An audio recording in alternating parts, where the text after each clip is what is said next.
Assalamualaikum warahmatullahi wabarakatuh. Selamat pagi dan salam sejahtera untuk kita semua. Jadi untuk minggu ini saya akan menjelaskan tentang resilience urban design, juga terkait dengan kesiapsiagaan dalam menghadapi bencana. Dan untuk itu izinkan saya pertama kali untuk share screen. Baik, yang pertama ini ada salah satu quotes yang menarik dari Stephen Hawking bahwa memang kalau kita perhatikan gitu ya, kalau kita rasakan selama ini kan suhu bumi naik gitu, terus kemudian banyak sekali climate change, kemudian eh, kita sudah mulai merasa bahwa bumi itu udah lagi nggak baik-baik aja gitu. Dan sepertinya memang skala eksploitasi dari manusia itu sudah mulai mencapai tahap yang kritis gitu. Kalau mungkin 2-3 tahun yang lalu kita nggak ngerasa, oh ya Surabaya panas, oke gitu. Tapi penambahan suhu yang sangat ekstrim itu sudah mulai kita rasakan di tahun-tahun ini gitu. Jadi uh, nanti ini akan ada kaitannya dengan apa yang kita sebut dengan resiliensi seperti itu. Nah, kemudian kita juga akan membahas tentang globalization and the economic impacts of disaster. Jadi gimana sih terkait dengan kebencanaan, kemudian berimpact atau berdampak pada apa saja. Memang sih nggak hanya dari ekonomi, tapi juga dari sosial, kemudian dari aspek-aspek yang lain gitu. Jadi banyak banget yang terdampak sebenarnya. Utamanya sih memang aspek yang paling kentara itu adalah adanya globalisasi. Jadi kalau kita pikir lagi gitu, globalisasi itu nggak hanya sekedar dia oh ya udah pokoknya yang dari luar masuk ke dalam, yang dari dalam bisa keluar gitu. Tapi ternyata impact-nya banyak banget dan termasuk juga berdampak pada resiko kebencanaan yang ada di negara-negara di dunia. Seperti itu. Nah, ini adalah salah satu pertanyaan yang menarik dari buku Futurists uh, of Cities, kalau nggak salah namanya, yang saya sudah share juga referensinya. Jadi, apa sih uh, impact gitu? Apa sih yang mendampakkan gitu dari globalisasi dan juga climate change? Dan itu kaitannya dengan kerentanan dan juga natural hazard. Nah, ini banyak banget studi kasus yang bisa kita ambil, tapi nanti akan saya coba ambil satu studi kasus aja supaya lebih fokus ya gitu. Nah, seperti yang kita tahu, populasi itu selalu terkonsentrasi dalam kota-kota besar atau di kota-kota besar. Jadi, kalau ini juga ada beberapa fakta yang sudah dipaparkan dalam buku tersebut gitu. Jadi memang population growth itu kita nggak bisa bendung gitu ya. Apalagi walaupun di Indonesia sendiri mungkin ada program pemerintah 2 anak cukup gitu, tapi ternyata mungkin teman-teman juga saudaranya mungkin ternyata nggak cuma satu gitu, bisa banyak. Nah ini sesuatu yang mau tidak mau ledakan penduduk ini akhirnya kemudian menyebabkan okupansi rate yang ada di dunia itu juga semakin besar gitu. Jadi mereka butuh tempat untuk bermukim, mereka butuh tempat untuk hidup gitu. Sampai ini diekspektasikan gitu ya, kalau sekitar tahun 2030 itu nanti 57% population itu akan lebih banyak di urban areas gitu. Jadi banyak juga yang mungkin kalau dari kita ya secara pribadi juga gitu. Kalau misalkan saya mungkin akan sangat keberatan ketika harus pindah ke luar pulau misalnya karena memang dari lahir saya sudah di Jawa dan lain sebagainya gitu. Jadi populasi itu akan semakin padat pada titik-titik tertentu dan populasi atau area yang tidak padat itu juga akan semakin padat berangsur-angsur dengan waktu karena memang manusia pasti butuh tempat tinggal gitu. Jadi pasti akan mengokupansi daerah tersebut. Nah, ini yang perlu kita pikirkan bersama bahwa memang skala atau magnitude dari baik itu natural hazard ya ataupun secara eh, kebencanaan yang lain yang mungkin dalam tanda kutip bukan natural itu pasti berdampak pada permukiman manusia gitu. Jadi ketika dia sudah terpapar gitu ya. Jadi ketika misalkan dalam kebencanaan ini sendiri itu pasti dia tuh kan nyasarnya ke permukiman yang terekspos gitu. Jadi kemudian ketika hazard indikatornya itu eh, selalu kan pasti kita, kalau kemarin ya kita analisis kebencanaan pasti kan kayak ya udah apa banjir terus ini dan ini. Sebenarnya itu kembali lagi ke salah satu pernyataan yang dulu pernah disebut sama Yusing gitu ya, tentang interaksi antara alam dan manusia yang mungkin bisa disebut juga dengan interdependensi. Nah, salah satu contohnya atau salah satu ininya adalah urbanization pattern ya gitu, atau pola pola urbanisasinya itu seperti apa gitu. Itu yang sebenarnya tuh kayak ngefek banget gitu loh. Karena apa? Sebenarnya permukiman di mana situ ada manusia itu sangat fragil atau sangat-sangat rentan terhadap bencana. Tapi seberapa besar resiko kerugian, kemudian resiko bencana yang ada itu kan seperti beberapa minggu yang lalu kita sudah bahas ya. Ada juga capacity, ada juga hazardnya, dan juga banyak faktor yang bisa mereduce dari apa resiko bencana itu sendiri.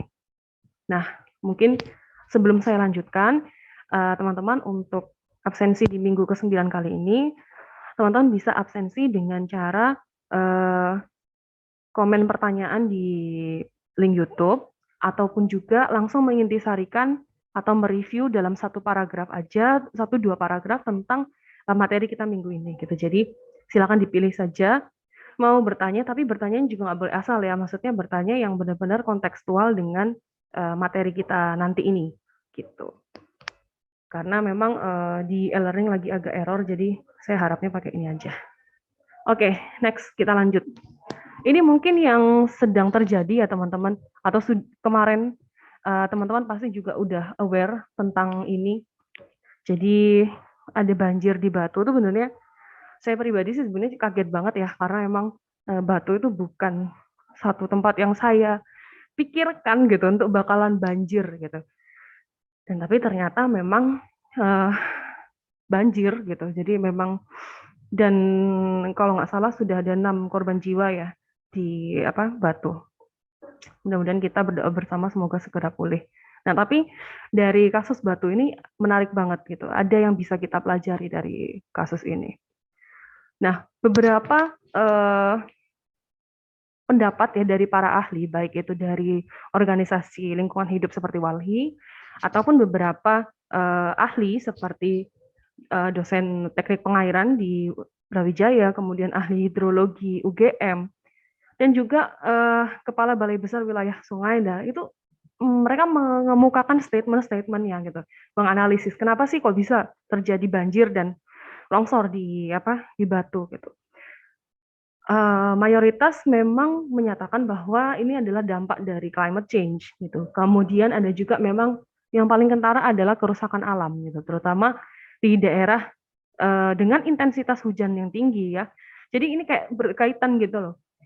Mulai dari climate change, climate-nya udah beda, terus kemudian ada uh, cuaca yang sangat ekstrim gitu. Kemudian ternyata kapasitinya gitu atau areanya untuk menahan itu tuh enggak lagi bagus gitu, karena memang daerah resapan yang kemudian diperparah gitu dengan permukiman yang ada. Ini adalah salah satu contoh analisis dari WALHI gitu. Kalau kita lihat citra satelit kota Batu ya, jadi dulu itu sebenarnya Batu itu hanya bagian dari Kabupaten Malang gitu ya. Jadi dia tidak berdiri sendiri. Tapi sejak kemudian kebijakannya mengarah pada pariwisata dan bukan agro lagi, bukan ke pertanian lagi, maka kemudian konsekuensinya adalah Batu menjadi sangat padat gitu. Karena semua lahan-lahan yang dibuka gitu ya, utamanya karena Batu itu sebenarnya sumber air yang sangat besar gitu, sangat bagus gitu. Kalau kita lihat ada beberapa seperti di Selekta, kemudian ada di Songgoriti, kemudian di mana itu sumber airnya banyak banget, dan sekarang debitnya berkurang kayak kalau hampir 50% gitu. Nah, ini semua berdasarkan juga dari kenyataan-kenyataan yang ada bahwa Batu sekarang udah nggak sama kayak dulu gitu. Kepadatannya sudah sangat-sangat tinggi. Jadi kalau teman-teman bisa bandingin dari tahun 90, 2000, 2010 sampai ke 2020-an ini, kita bisa lihat sendiri warna hijaunya tuh seberapa gitu kan. Jadi sangat-sangat padat gitu. Kemudian Sedangkan sebagai dataran tinggi, Batu itu dia punya aliran sungai yang lari gitu ya dari pasti air itu kan dari tempat yang tinggi ke tempat yang rendah gitu. Nah, ini aliran ini kemudian kalau kita lihat di gambar yang kiri, ya gambar yang kiri itu banyak banget sudah padat dengan permukiman gitu. Jadi kalau mau dibilang eh, ini hanya faktor cuaca ekstrim itu ya enggak juga gitu karena memang berkaitan juga dengan pola okupansi yang ada di Batu gitu. Seberapa besar hutan lindungnya, kemudian hutan produksinya, kemudian lahan-lahan yang dibuka sebagai area eh, permukiman seperti itu. Ada yang menarik dari United Nations ini bahas gitu. Kalau dulu nambahnya 1,5 derajat, ke depan nambahnya 2 derajat gitu. Terus kemudian ke depannya lagi akan nambah lagi lebih banyak gitu. Ini yang apa ya, yang sebenarnya perlu jadi perhatian dari kita semua bahwa emang nggak bisa gitu menyelesaikan ini tuh atau hanya berpikir Allah paling cuma nambah 1-2 derajat gitu. Tapi kalau besok-besok itu bakal lebih parah lagi gitu loh.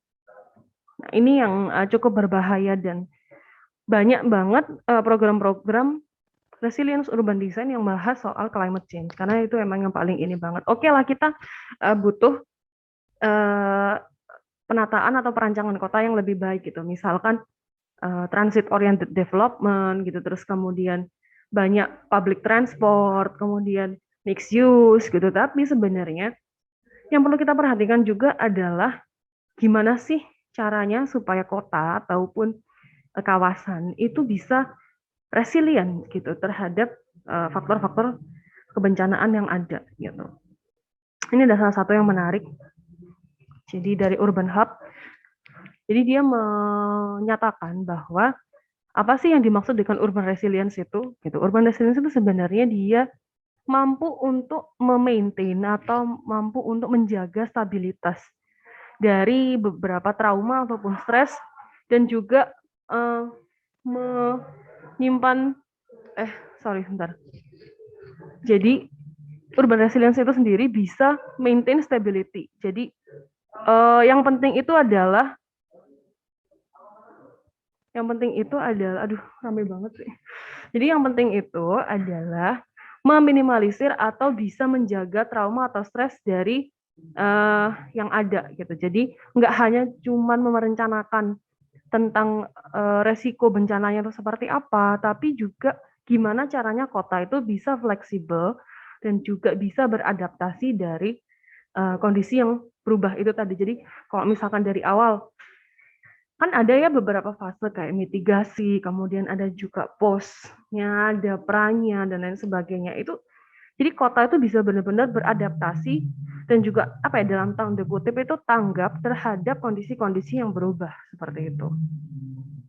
Nah, ini adalah salah satu contoh yang aku bukan dibilang gagal ya gagal lah ya agak inilah gitu.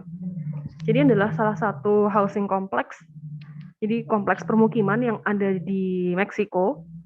Di sana itu sampai dia tuh kayak punya segmen gitu loh, bagian menengah ke atas di mana, bagian menengah ke bawah di mana gitu. Dia punya section ini dan dia benar-benar prone terhadap dia benar-benar nggak prone terhadap hazard. Jadi misalkan kayak gempa gitu, bayangin aja deh. Meksiko itu kan juga kalau teman-teman mungkin lihat ya, dia juga ada beberapa gunungnya juga gitu. Jadi sebenarnya kegempaan itu juga dia rentan, terutama juga landslide karena memang ada lempengnya juga di sana. Jadi ketika dibangun bangunan yang pejal gitu atau sepanjang ini kan mungkin dianggap ya udahlah ini kan ringan gitu, tapi dia tuh panjang, kemudian tebal gitu loh. Nah, kalau misalkan housing kompleksnya dibikin kayak gini, misalkan teman-teman di PA merancang rumah susun atau seperti apa gitu. Oke, memang ada dilatasinya, tapi sampai berapa lama sih gitu? Sampai berapa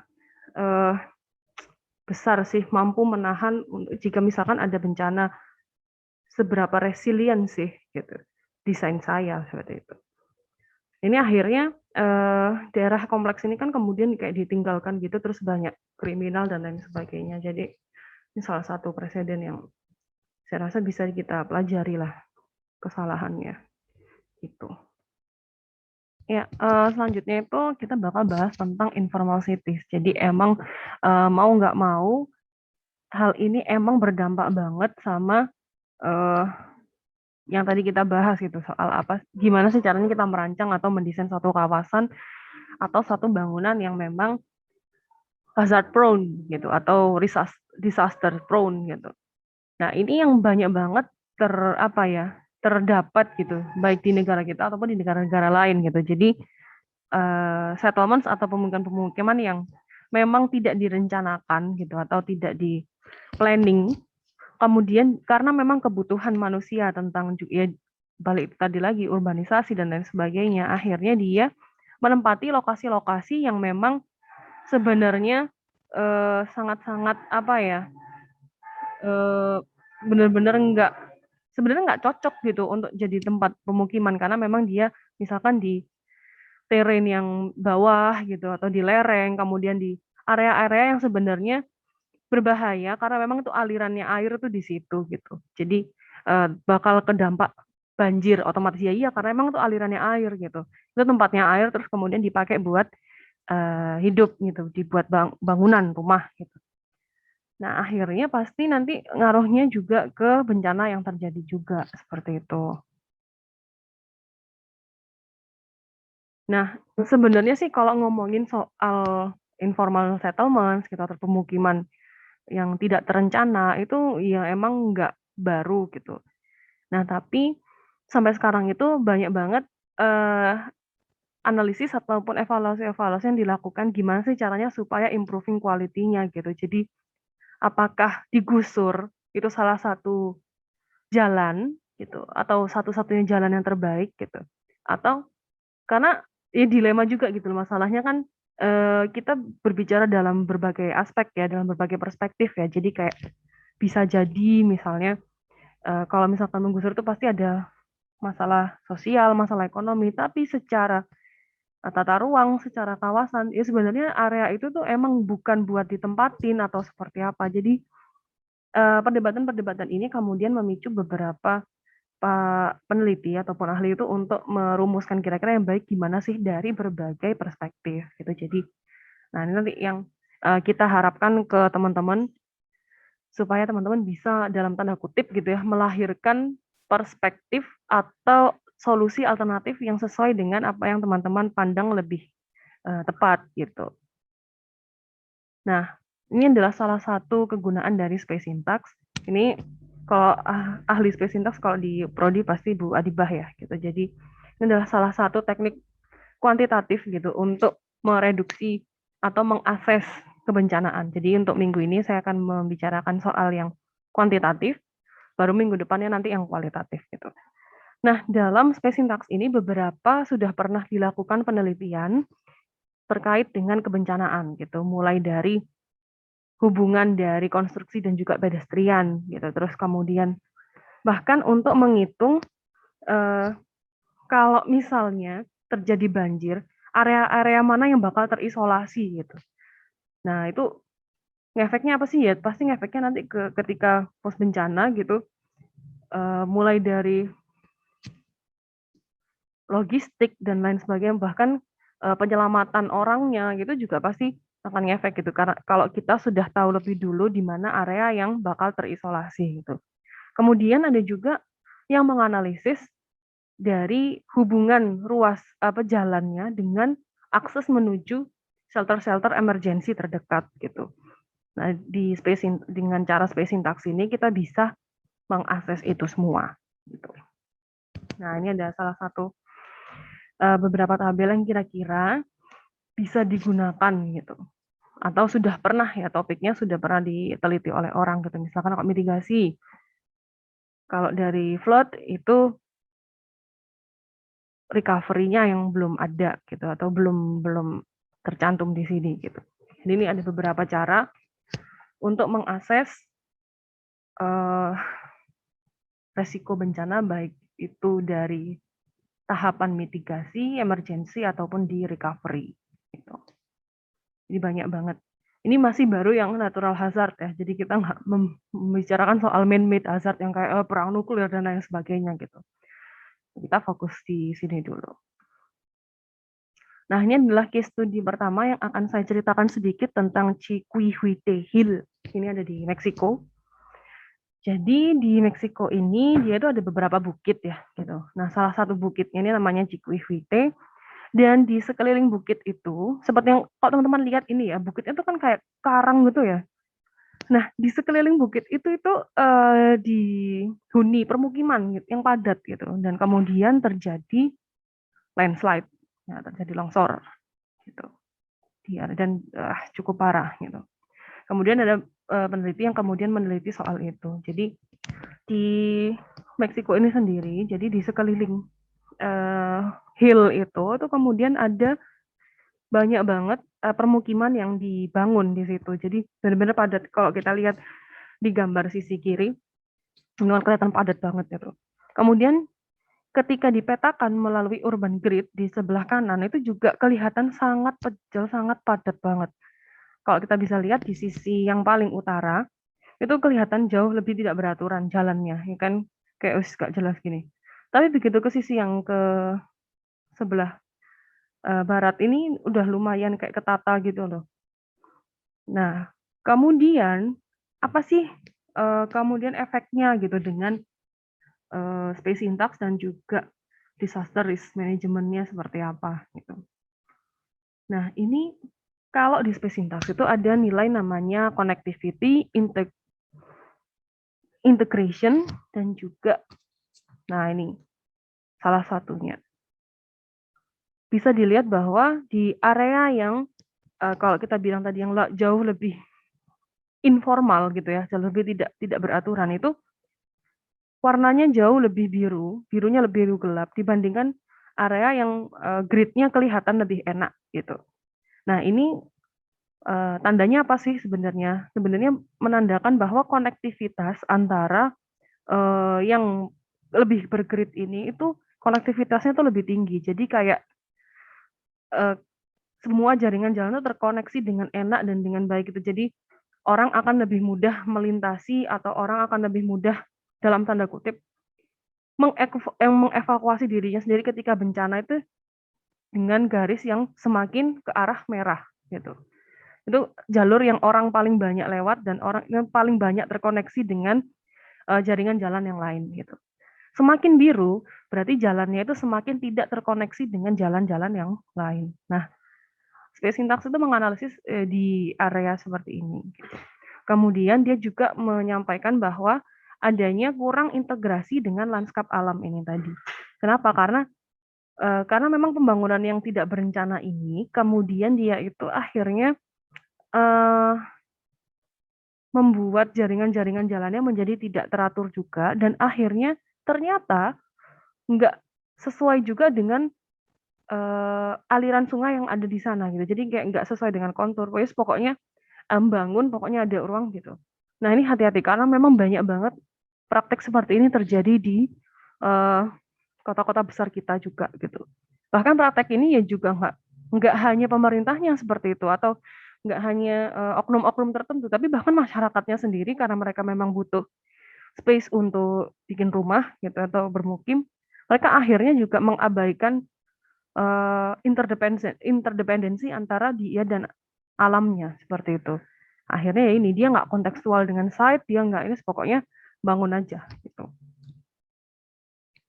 Dan akhirnya mau nggak mau ya pastilah disaster itu jadi tidak bisa terhindari gitu. Dan resikonya juga sangat besar gitu. Kalau teman-teman lihat di sini kan kayak longsornya kan juga gede-gede banget gitu.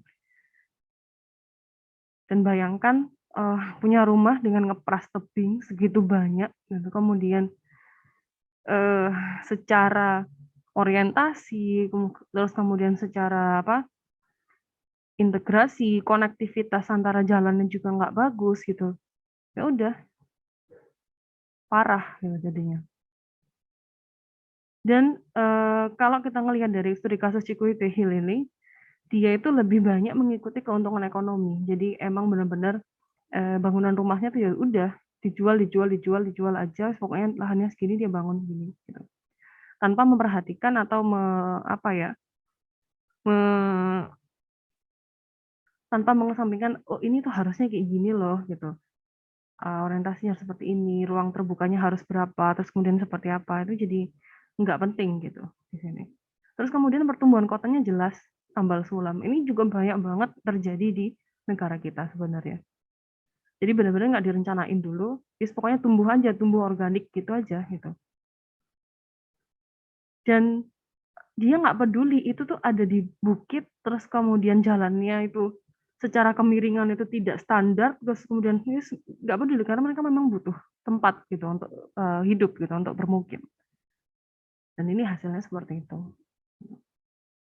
Sesuatu yang tidak direncanakan dengan baik itu pasti resikonya semakin besar gitu. Jadi kita nggak bisa bilang bahwa sesuatu yang direncanakan dengan baik itu auto bebas dari resiko, auto bebas dari bencana gitu, enggak gitu. Tapi at least kita bisa memperkirakan, oh bahayanya atau resikonya tidak sebesar ini atau seperti apa gitu. Dan itu tugas kita itu di situ. Nah, dan ini tugas kalian. Jadi untuk tugas teman-teman, mungkin itu tadi sedikit dari saya, dan saya ingin lebih memperkaya juga pengetahuan yang apa yang kita bisa ambil gitu ya. Jadi saya minta tolong kepada teman-teman untuk menganalisis satu preseden, boleh permukiman, boleh kawasan, boleh arsitektur yang terdampak bencana dan analisis penyebabnya. Terus satu lagi itu yang menerapkan resilience atau cara mengatasinya. Jadi ada dua analisis preseden yang perlu teman-teman kerjakan. Jadi dan itu semua akan dipresentasikan di minggu depan. Jadi minggu depan kita akan bagi kelas, saya dan Bu Astri ini, nanti teman-teman akan presentasi di situ. Silakan nanti disimpulkan dari dua presiden yang Anda itu, apa yang bisa teman-teman dapatkan. Gitu. Baik, mungkin itu dulu dari saya. Terima kasih atas perhatiannya. Wassalamualaikum warahmatullahi wabarakatuh.